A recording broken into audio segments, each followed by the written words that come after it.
Segmentation is the process of segmenting or grouping. What we want to do is to be able to make meaningful groupings of the buying units, the target audience, or so that we can identify the target audience. When we talk about the prospective units, it could be households, it could be organizations if we're in a B2B marketing situation, or it could be individuals.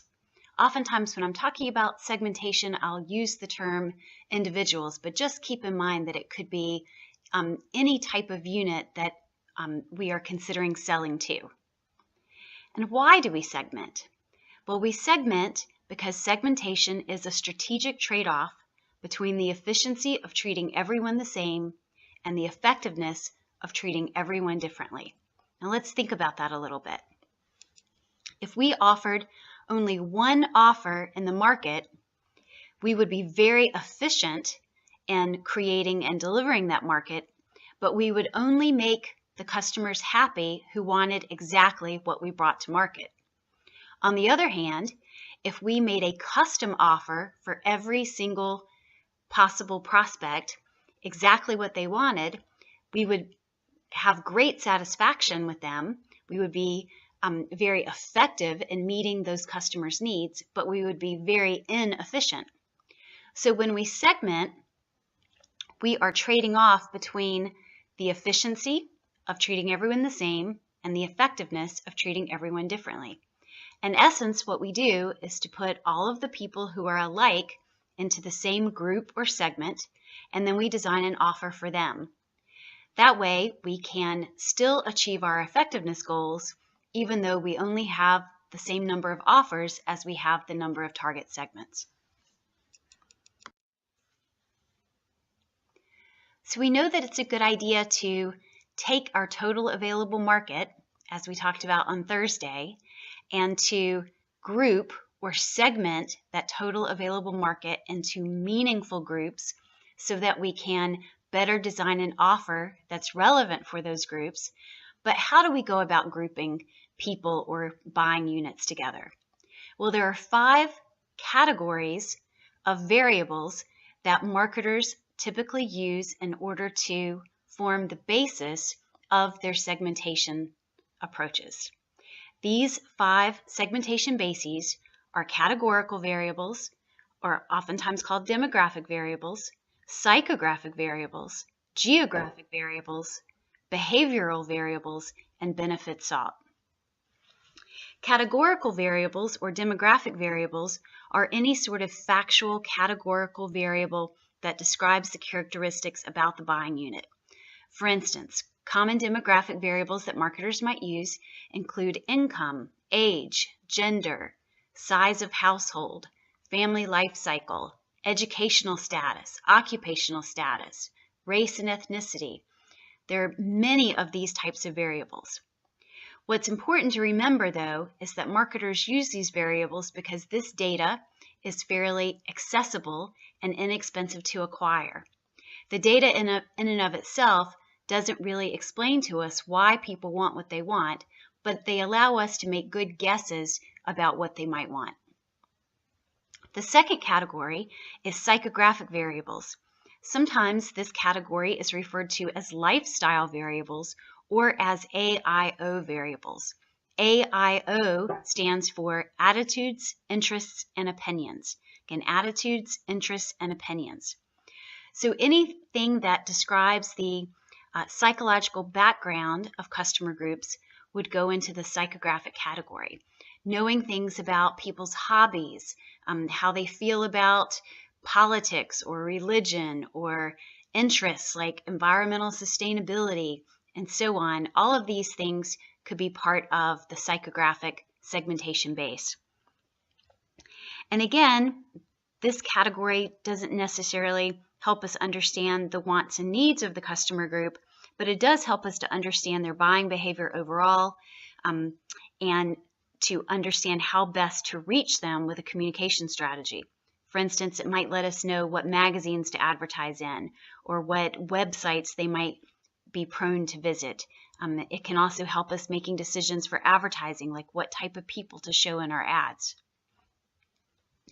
The third segmentation base is geographic, and this could include information about the nature of the weather in a certain geographic area. It might refer to whether someone lives in an urban area or a rural area and what that means for the channel of distribution.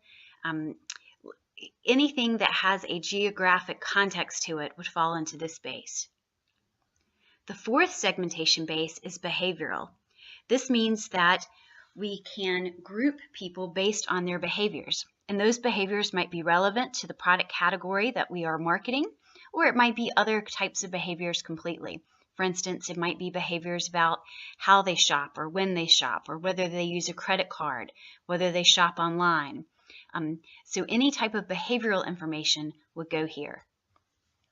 And then lastly, we have the segmentation base of benefit sought. Benefit sought is the most important segmentation base because that means that we actually know what benefits the prospective customers might want to have, and that would be the most valuable information for us both as we design our offer and as we group customers. However, this information is typically difficult to access or very expensive to access, and so most of the time marketers don't have access to benefit sought, and so we use the other 4 segmentation bases as a type of proxy for this last basis of segmentation. This slide shows some of the same information that we just talked about on the last slide, but it explains that these segmentation variables that you might choose as the variables upon which to base your groupings of prospective customers, how they can be divided into concrete or abstract variables and general or product-specific variables. Concrete general variables are primarily those demographic variables that we talked about on the last slide. Abstract general variables are psychological variables. They are things like the activities and attitudes and opinions, the beliefs and the knowledge that the prospects might have. Concrete product-specific variables give us information like people's shopping behaviors or how they might use that type of product or in what types of situations they might use that product, even how they might pay for the product. And then abstract product-specific variables include attitudes related to that product category. Now, really, a marketer could use any variable at all as a basis of segmentation as long as the variable is relevant to that situation and as long as they have access to the data about that particular variable. If those 2 criteria are met, it could really be any variable whatsoever. So what's important for marketers to do is to try to identify which variables are relevant, which ones actually help us to discriminate, and that's a very important word here, discriminate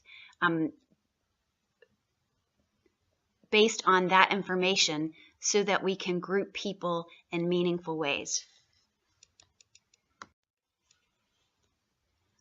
So that first step in the segmentation procedure is to identify what variables you will use in order to segment or group all of the prospects in the total available market into meaningful groups. That then allows you to begin to identify what your total addressable market is going to be. So you can see here how the layers of our onion work together.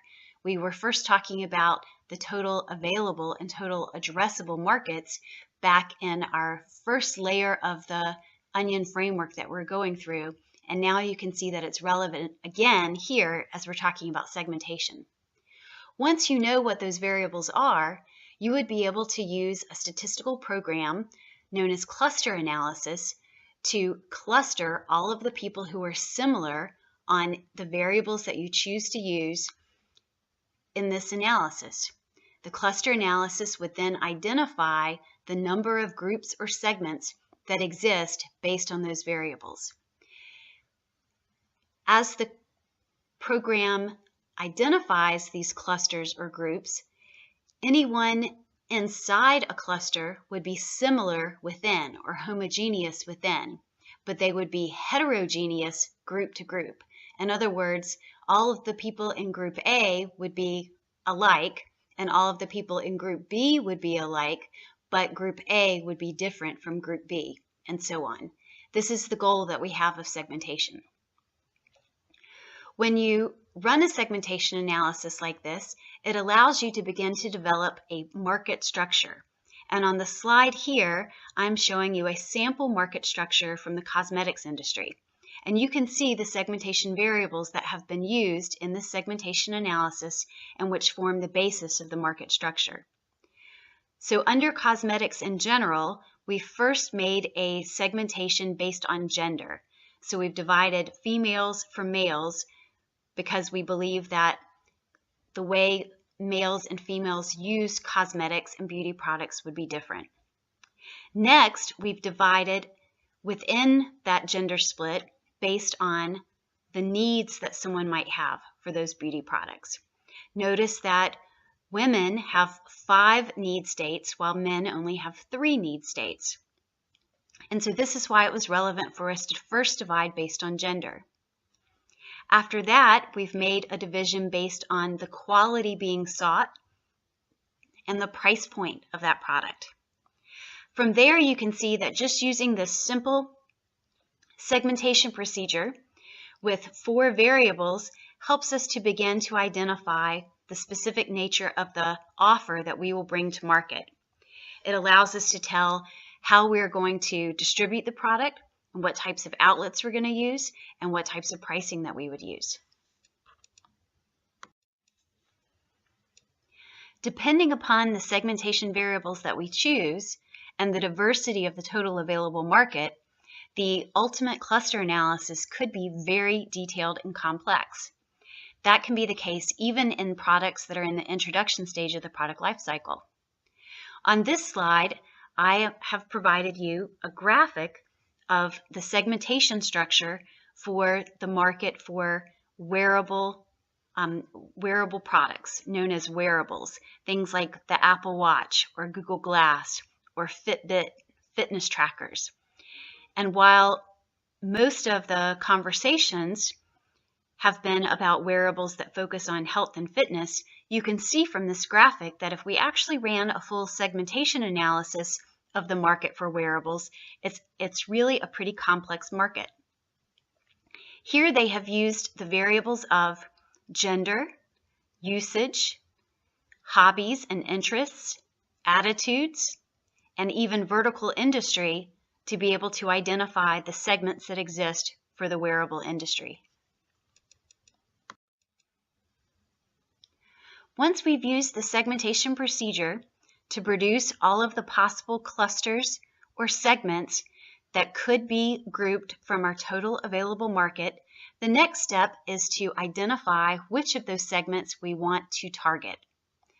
It may be that you target only one segment, or you may target several segments, but what is likely is that you will not target every single segment that was identified in the segmentation procedure. This is because targeting should be a strategic choice, and much as we evaluated the attractiveness of market opportunities when we were looking at the opportunity matrix, you also want to assess the attractiveness of the segments that were produced by the segmentation analysis. And only those segments that are truly attractive and for which your organization has a strategic fit would you choose to target. So to evaluate the segments and determine whether the segment is one that you should target, you will use the targeting procedure. There are 2 key steps. The first step is to evaluate how attractive each segment is. You will evaluate segment attractiveness based on 5 characteristics. They are: is the segment substantial? Is the segment accessible? Is the segment unique? Is the segment durable? And is the segment identifiable? You would only consider targeting segments that meet all 5 of these criteria. So the first criteria of substantial means, is the segment large enough to be worth pursuing? The second characteristic is it accessible? In other words, does your company distribute products to the area where that segment exists. If you aren't currently distributing in that particular geographic area, for instance, then the segment is not actually accessible to you, and you should not consider pursuing it. The third question is the segment unique? This goes to ensuring that when we created our segments or clusters, that they were heterogeneous between. If segments can be combined and treated similarly, then they should be. Only if they are truly unique should we continue to treat them as an individual segment. The fourth characteristic is durable. This asks the question, is the segment likely to last? Will it continue to be an existing relevant segment in some time period from now? This is because if we choose to target this particular segment, it could take us some time to develop our product, to set up manufacturing, to create a marketing communications plan, and to execute on that plan. And we want to be sure that we are targeting segments that continue to exist by the time that we are ready to deploy in the marketplace. Finally, we need to be able to identify what people or units belong in which segment. Otherwise, we could end up making the wrong offer to the wrong person. So we need to be able to clearly classify the prospects into the specific segments.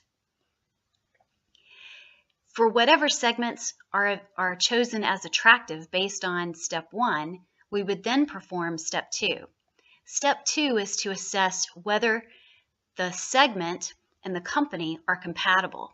This really goes back to the section on the organization that we covered, where we asked what are our core competencies and what strategic fit do our core competencies enable as we seek to meet the needs of a particular market. So now that we've assessed that segment and we know that it's attractive, and we should already know our core competencies, where do we have a strategic fit? Where do we have the strategic assets that would allow us to successfully meet the needs of that particular segment?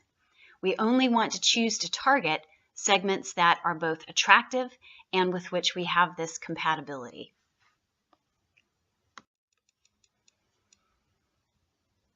Once you've identified which segments you want to target, you would create a prototype or a persona for each of those target segments.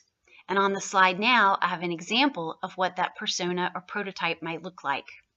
Basically, it means that you are telling a story about the stereotype of that particular segment. The idea is to help you feel like you know someone who is in that particular target segment. When you get to the point of making market offer decisions, feeling like you know that segment on a personal basis will make those decisions